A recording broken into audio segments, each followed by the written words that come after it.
Hire a car? You got your licence with you? No. Next? Aeroplane? Who's getting paid to he's got his licence with Helicopter? Yeah, we got a spare road. There's bound to be some spare roadies about. All of them? What about Johnny Jones? I don't know whether I can get a drive to get to Newcastle City then. I think I've got to stay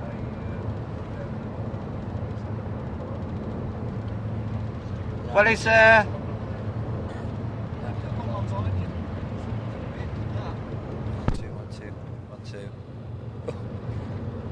Mary had her little lamb.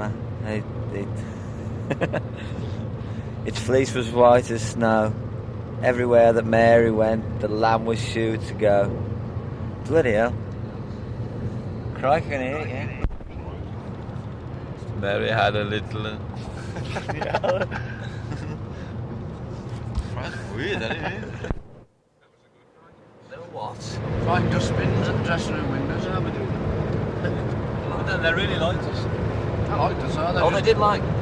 Just trying to get in the dressing room, you know, because there's an alleyway at the back of the dressing rooms where, unless the gates are securely locked, I can get down it. And I can get right onto the dressing room windows. I was going to say, do they tend to be different in different cities? No, but there's certain cities where they are absolutely berserk ends, you know. I mean, last night at Manchester was less wilder than I've ever seen them there, I think. Glasgow, Newcastle, Liverpool, all these absolutely nutcase, you know. It was last time we played Newcastle. We did the usual escape thing, get it coming out the gig, and Swin did a decoy in this car, and he had my missus with him, and Lou said to me afterwards, she heard one bird say, "Look, there's Jimmy Lee's wife. Let's kill her." I mean, they were wanging dustbins up the windows and everything. You know, I mean, literally just breaking the doors down trying to get in, and they smashed all the windows at the back of the hall. Yeah. Just mad. A great audience. Football man. Last time I was up here, I mentioned something. this little chick ran after the car, and we got another car following us, like a bodyguard car, a decoy. This chick went right out in front of it, got knocked out, and we went round to see her the next day. I was alright doing something to her leg. Went round the next day to her house, see how it was, you know, because it was absolutely fanatical, man, just running the front of this car.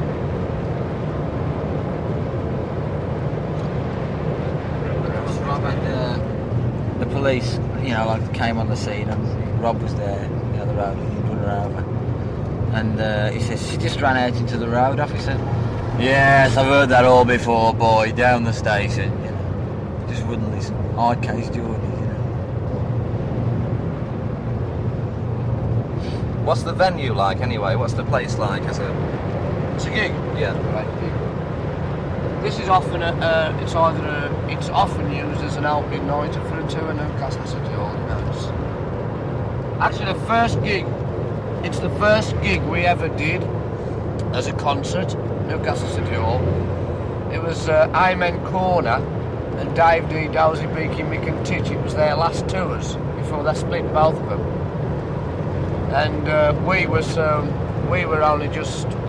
we just met Chez at that time, and we'd never played a concert or played in front of a screaming audience before, of actual screamers. And we opened the bill, and we had to drive up from Birmingham, and our van broke down on the way up here. We was really panicking, you know, our first big break, because all the press was going to be there, because it was like Amen Corner Dave Dee, Dozy, Beaky, Mick and Titch. They were enormous at the time. And we thought, oh, our big break, God, we broke down on the motorway. Anyway, we managed to get there to the gig, not with our own gear, but we got there. And we wanted all equipment when we arrived. And we walked on stage and all the birds were screaming at us, you know, we were completely unknown, you know, and they were all screaming and tearing their hair out. Now we couldn't believe it, you know, we thought, oh, great, we're stars at last. It was one of them. Did you work on that act, or did you just do the same thing you've been doing on the other gigs? Oh, we just did the same thing. We never expected it to be screamed at, or nothing like that. We just knew we were. Is that hotel key? We just knew we were opening act for Dave Dee and Amen Corner. I mean, we never expected to go on and get screamed at at all, you know. Went on, there was all screaming and everything. It was our first taste of any sort of, certainly of a concert hall gig, you know. It wasn't our sort of audience at all of what we were playing to at that time, because we were doing, we were mainly doing universities and clubs and, you know, rocking. We were sort of hard rock act, you know. And we couldn't believe when they started screaming at us. They were the real big teddy bopper heroes. It was a good night though. Got a good thing in the Melody Maker, Richard Green, who's not Melody Maker, Enemy. And the concert was reviewed, and I still got it at home, you know, cut it out. Ambrose Slade did a competent set, moving up and down the stage in unison, you know. We used to have this thing about whenever we weren't singing, we used to walk back from the mics. And, you know, we'd walk up to the mic to sing and come back, so it looked like all together. So we're really into Tamla Motown and all that, and the Motown artists used to do that. I mean, now it's just sort of every man for himself, really, you know. But at that time, that's what we used to work on. We didn't see any. There haven't been any reviews for last night yet, have there? We've seen. Was there any? They'll be in the night's paper tonight, probably. Yeah. Actually, a good point in Newcastle was there's one thing we saw there. I mean, we went down great, considering we were unknown. I mean, when Amen Corner come on, they were top of the bill. I mean, Andy Fair with the low. The place just went absolutely berserk. I mean, the birds went absolutely crazy, you know. There was just showers of presents coming on the stage and everything. We'd never seen anything like that, you know. And they were going absolutely berserk. But looking at the group that night, it taught us one thing, that never let that sort of screaming reaction or that take over from the group, from the playing. Because they went on Amen Corner and they went down a storm and everything.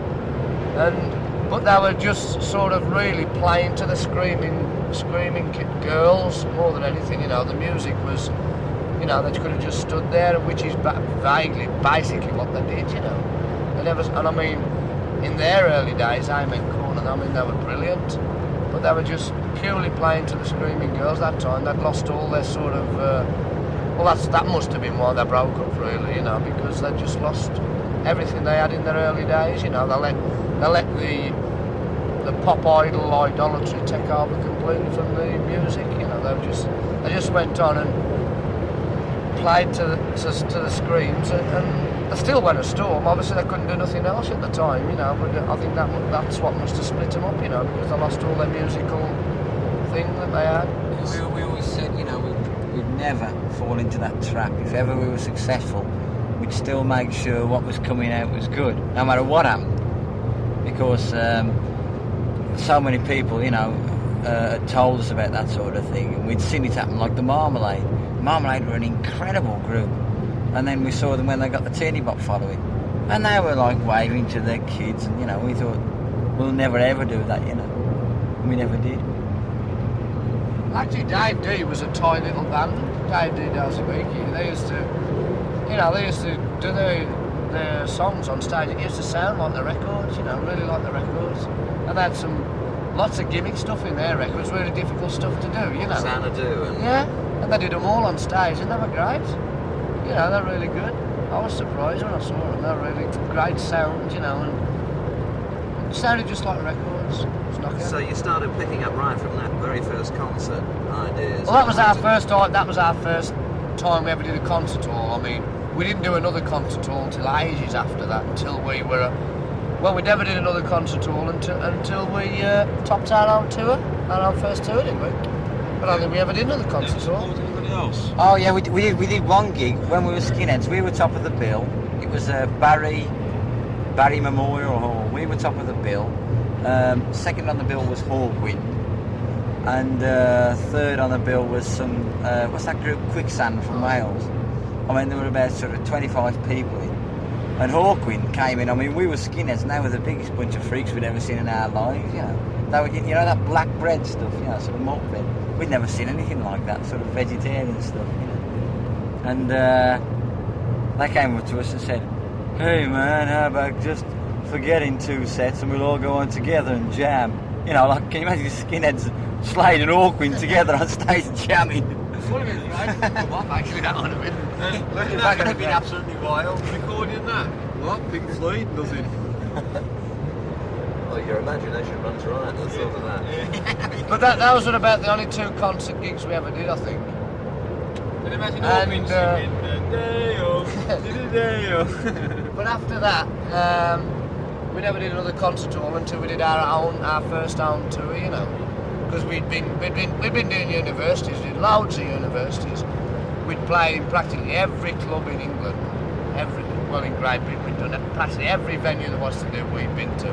Ballrooms, clubs, and every university practically we played at. You know, in the years that we'd been on the road, we'd done every one at some time or another. And certain ones we used to go back to all the time, like all the ones in the Midlands we had regular gigs at. There's places like the Tricorn in Portsmouth, and the Chez Club, Leystone, the Marquee, the Temple in Wardour Street. Lots of them in Scotland. The Electric Garden in Scotland we used to do at least once a month, 2 or 3 nights there. We used to do loads of clubs all over Scotland. Scotland was a real big area for us. South Wales was a massive area for us. We used to do Penarth, Pagent rooms and things like that all down there. All of them, we'd done them all, you know, every single venue practically.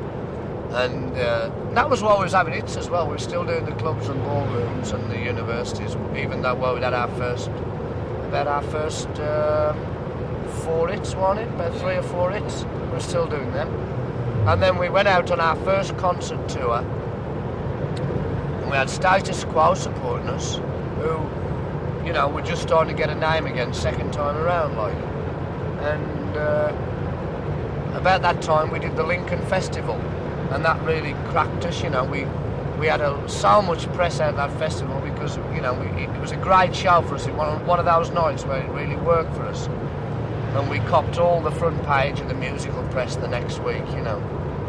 And, I mean, we had a lot of competition on there. There was Joe Cocker and the Beach Boys and the Faces and everybody, you know. Everybody under the sun was on the festival. It was just lucky for us because we'd gone on with such a bad feeling. You know, all the crowd saying, what the bloody hell's Slade doing on this bill? You know, Lincoln Festival. And there was all, when we walked on stage, they were all booing and shouting, Top of the Pops and everything at us. And we thought, oh Christ, you know, it's going to be one of them. And, but after, you know, there was about 80,000 people there at the end of the set. All them 80,000 got their hands in the air and clapping and bopping to get down and get with it. And we come off the stage and we were so high, you know, with the feeling we got from the crowd, you know. We just went a storm, you know, and it was great. And from that point was a turning point for us. And we were in the middle of our first concert tour then. And the next week after that, Take Me Back Home shot to 1 in the charts. And everything just cooked from there on in. That's when we went into the concert circuit. We didn't do sort of any clubs or ballrooms after that. You know, it was just straight concert tours after that for us. It was knockouts. The other night, they were about, you know, like when we were Skinners and we used to go and play the clubs. It was exactly the same on Lincoln Festival, where people thought we were going to be diabolical. They weren't going to want to know. And when we went on and delivered the goods, it was a lot easier to win than, say, if we'd have been like accepted at that time and walk on and they're going to expect something, and you may be a bit office or whatever, and you don't go down so well. And, you know, it was exactly the same when we had our hair cut off, and that's why we won out. Because people thought we were going to be the biggest load of rubbish. We ended up being good, and they think we were fantastic. Well, Noddy was saying you get high, you know, because you're getting this feedback from the audience. Can you describe the way you feel? I mean, You mean when you've come off? Yeah. You can't describe it. Usually you're too exhausted to think about it, you know. But I mean, when the crowd had gone absolutely berserk, I mean, you know yourself. I mean, we never go down badly, ever now. You know, I mean, because we've got a certain standard that we can always play it. But some nights, you know, when you've done an average night's playing, when you've played average, but you might have got a storm that night. And one night you might play. You know when you come off that you've played great as well. You know, you just know it when you come off. You know, it's just a thing you know, you can go on, you can do the act, but some nights you come off and that magic's been there, you know, and everything has gone perfect, the sound's been just right, and the cues on the lights and everything's been just smack on, you know. But you can't maintain that standard 100% every night. It's impossible. I don't think any band ever does. But is that what touring's all about? I mean, is that what makes it worthwhile? Of course it is, yeah. Oh yeah, you come off with that feeling. It's like, That's why when I come, sorry, Don, go on. I say when you come off stage, you're exhausted. It's like a nice exhaustion. When you come off, you're absolutely whacked, but you feel great in your head. Yeah. You know, that's what it's all about. Tired, but you feel like jumping over the moon, you know. For me, I can never come. Yes, Graham. This is a dreadful journey. When I come off after a gig, I can never go back to the hotel and go to bed ever. I just, you know, for me, I have to unwind for 2 or 3 hours, which means getting drunk or whatever, you know. But I just can't go to bed.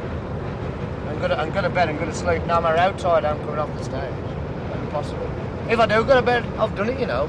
Gone to bed, you're just lying there, tossing and turning. You know, it's no good. More tossing than turning. I'm going to bed though. Unaccompanied. Unaccompanied as I am. Unaccompanied as I am. This is every night. Yes, we noticed. And what about me, son? Got my end worked out. So He's got his head worked out. what about some memories of Newcastle? I mean, can you remember things that happened in places, or you remember places for some Oh yeah, reason? usually things remind you when you get to the gig. You know, you'll get to a gig and you'll think, oh, bloody hell, do you remember that night such and such happened? Like I was telling you just about that night with Amen Corner and The top Dave rank. Dee and all that. Those chicks in the top rank. Yeah, right. I don't know how you, they got beans in their teeth. Yeah, beans in the teeth, yeah. And we were I on don't we even went up know there. about beans. So we were on 20 quid a night. But we went up there to the Majestic in Newcastle. We went up there for about 20 quid, 18, 20 quid. Bring those things up. And we learnt Reach Out and I'll Be There in the afternoon. And it wasn't in the charts or anything. And we learnt it, and then on the night we played it. And you know, on the Glenn Miller story, everybody stops in the crowd and turns around and applauds. That's what it was like. So we played it again. And again and again. We played the same number twice. We did that with another number as well, Baby Now That I Found You, and we played that twice. We've always been able to pick up on crowd reactions wherever we've gone. We've always picked up on things that happen in the audience. Always have been able to. I mean, everything we do in the act, we use in the act, practically everything, originally came from the audiences, you know. Very few things we've sat down and thought about, like the thing in Champagne, Deo, you know, Deo. We sat down and thought about that because we wanted somebody in it, you know. But most of the things, all the football things and that came from the crowds. So did a lot of the songs, you know, Mama We're All Crazy Now, Come On Feel the Noise, all come from crowd things that happened in audiences, you know. But when you're on stage, really, it's all down to you, because you're the one who's doing the talking, you're leading the whole... Yeah, well, you have to pick up on it, you know, you have to pick up on them things. Like last night, it got a bit vulgar, like Swin was saying that I used a lot of bad language last night on stage. You know, at one time, we used to do that a lot, and we got in a lot of trouble over it. I was arrested in Glasgow. The gig we doing in Glasgow, the Apollo, I was arrested by the cops for obscenity there. What did you say? One night. Well, they said something like knickers or something, but they said I'd said 4-letter words on the stage, you know. They got really uptight about it. And, but last night, you know, there was kids in the audience shouting things, and I was answering them back, you know. Swin said it sounded a bit over the top and dirty, you know. God, well, if Swin says that, it must have been. Yes, that's right. Yeah, but it was like last night was such a tough, hard crowd. And they did that, you know. They wanted it because they were, you know, it was a raucous, bloody football crowd, you know. Nothing you could have said to them would insult them or anything like that in any way, you know. A real head cases last night. Some of them. I mean, just the damage and the whole thing about it, you know. I mean, you know, when they arranged it, for this to be a decoy car, the reason, I mean, normally we'll go out through kids just waiting for us. But last night it was like, it was almost men, you know, and they were tough, you know. I mean, if they get older, you know. So the promoters were a bit worried about it, you know. Isn't there ever a time on stage when you want to say something? Yeah, but I mean, I'm not really that good at doing it, you know. I mean, like last night. He did a number on an album. He sung one, And we did it on the last tour of England, but he won't do it now. He would never do it again. Yeah. You heard what they said? Now, I mean, he sung the bloody thing on the record, you know, and he sung it on stage, and he wouldn't do it after the one tour. He did it on one tour, and that was it, you know. Won't do it anymore. What did they say? Hey. Rubbish. Get on here, the vocals. That's a good number. Yeah, but you know, I know that I'll always be the. You know, I know what's going on. I'll be watching out for the playing and watching out that everything's right. You know, as opposed to Nod will just get on with it. You know, like the other night in Wolverhampton, we went on and we started to get down and get with it. Nod struck the first chord, and I knew that he was playing the wrong chord. And he would have gone to sing it. And he would have gone, and he would have been completely the wrong key. And we all would have come in. It was a shambles. Played the wrong bass line. Wrong key. Yeah, but I mean, I changed it. I changed it. Nobody knew any difference, you see. So, but the other night in Wolverhampton, I just went over to Nod and I said, Nod, it's in A. And Nod, you know, Nod was just sort of picking up on something going on in the crowd, and you know, he just put his hands on the wrong chord, you know. It's quite easy to do, but like I would have noticed it and put it right, you know. Whereas if I was doing something, like actually last night I did exactly the same myself. I was thinking of doing something. I started this riff off in the wrong key, but I immediately changed it, realised what was happening, and nobody knew any different. It sounds like you sometimes make a lot of mistakes on stage that nobody else knows about. You wouldn't notice, you know, I mean, the reason we do make mistakes is if we're playing up to something in the audience, usually. That's when we make mistakes. But, I mean, we don't make mistakes sort of that affect the whole of the song. Somehow. What was this somebody said to me last night that something went wrong in one of the songs? Every day. Somebody said that they noticed it in the audience. Them two chicks that was back at the hotel said what went wrong in some song last night. But you know when you stop to retune? Can you remember that? Last night? Yeah. Well, the number before that, I can't remember what it was. Yeah. I thought was a bit... What song was that? And I picked up on it as if it was from out front. It sounded really bad, but I couldn't remember what it was at all. And just when it says what went wrong in such and such a number, I can't remember what it was now. But from out front, it must have sounded really bad, whatever it was. You heard it, did you, as well? Yeah, I heard something. It sounded a bit untogether, that's all. Never heard it on stage. It's really strange because we can't really hear ourselves that well.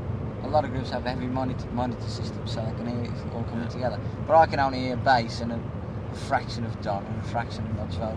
Can't hear anything else.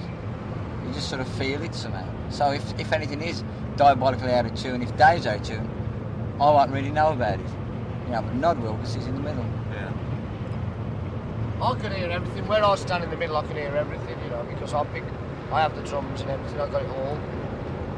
So I get from everybody. But if I walk out to Jim's side, everything on my side's lost, you know, and vice versa again. Because we don't like putting all our backing through the monitors like a lot of bands. We like to have it as simple as possible. You know, the backing is all amplified through the PA anyway, and the drums and everything. And we have the monitors we just use as vocal monitors, purely as vocal monitors. And really, it's Don and me work together like he just has me through his monitors, Don does.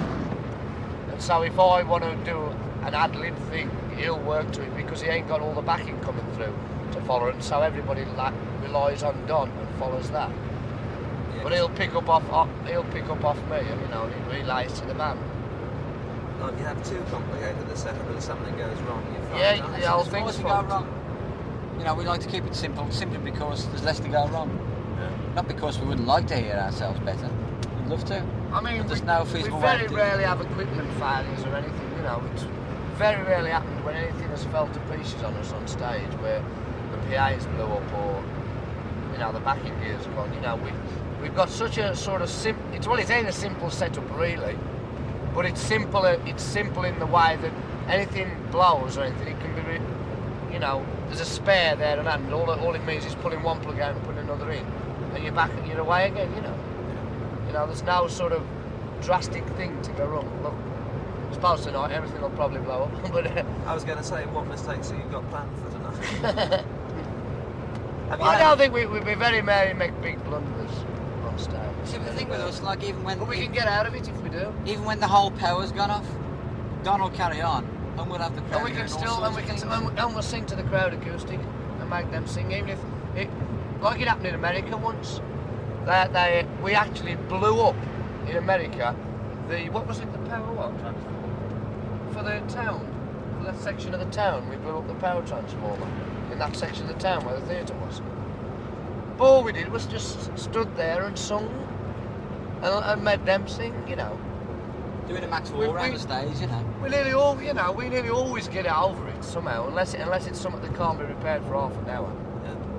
You know, but if something couldn't be done in a matter of 5 or 10 minutes, we'll stop up there and just sing and tell jokes acoustically or anything. Like last time we played Bristol on We the last never tour, blow I think, it. when all the lights went out, but the backing gear was still on. So we're there, standing there in pitch black, and Nod just sort of carries on playing. Everybody's in darkness. The house lights come up, and then, you know, we just changes some of the words. I'm singing in the dark, you know, and just have a laugh with it. And everybody, you get a great feeling off things that go wrong. Chez always said any band that's worth its salt will use those things to the group's advantage. Okay. Yeah. I mean, if somebody starts shouting in the audience abuse or whatever, you know, you pick up on it and make it great, you know. I remember once going to see Ray Charles at the, God knows where it was, Festival Hall, and the lights went, and he was the only person there who didn't realise that. Somebody tells the great gag about Stevie Wonder was this interviewers interviewed him and said, well, what's it like? Is it like being born blind? What's it like being blind since birth? Does it have any effect on you? He says, well, it could have been much worse. I could have been born black.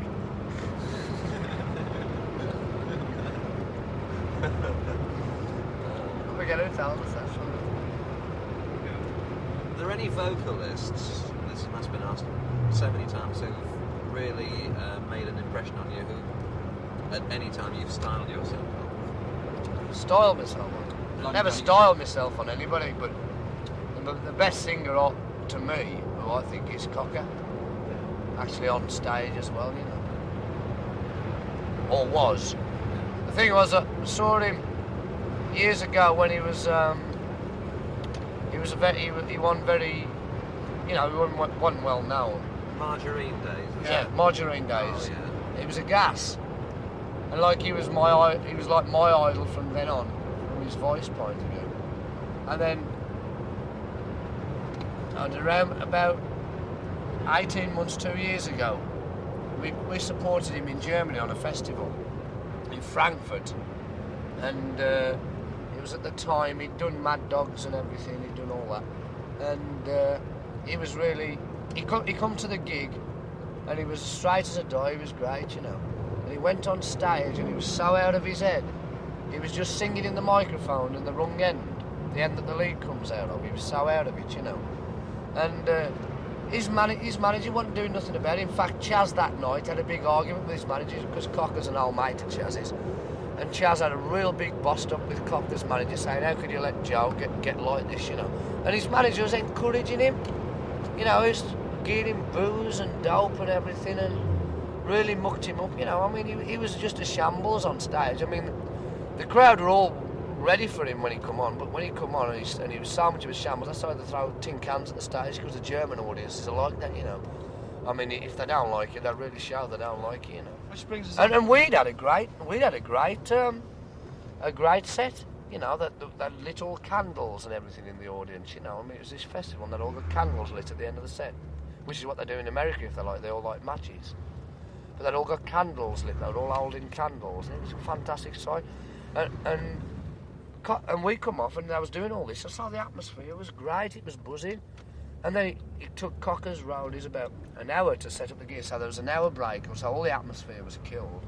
And then Cocker come on, and though his band were playing great, you know, he was just so out of it, he couldn't handle it, he was so out of it. And it was, you know, it was really a shame to see that happen to him, how good he was when I saw him in the Margarine Days, and then what he was like then. Yeah. It was, you know, it was one of the tragedies of all time then. terrible. Which is like, is one of the things that brings us onto entourages who follow you around on tour. A lot of these so-called hip groups that have a lot of gimps hanging onto them. It's very similar to what Cocker had at that time. I was watching, you know, as we hadn't had that much success then. I was watching to see what was going on. It was like all people, freeloaders and people hanging onto him.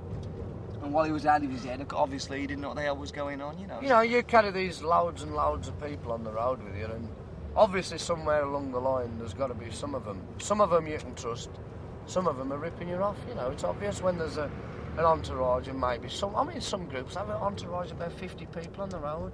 I mean, how can the artist coordinate with 50 people? He's got to have people coordinating and people coordinating with them, and so on down the line to the security guy or whatever, you know. It's just impossible.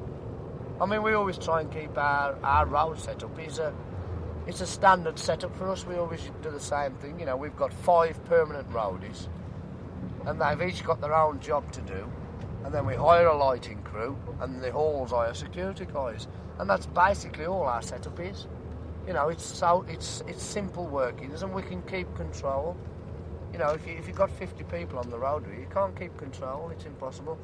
I mean, they're staying in hotels, they're running up enormous hotel bills, you know. You can't keep on tabs on room service in hotels and that when you've got 50 people on the road. It's just impossible. You know, and so that's why groups lose a fortune. They'll do a tour, they'll lose a fortune on it, you know. They won't even break even, they'll lose a bomb. You know, purely through being ripped off somewhere along the way, you know.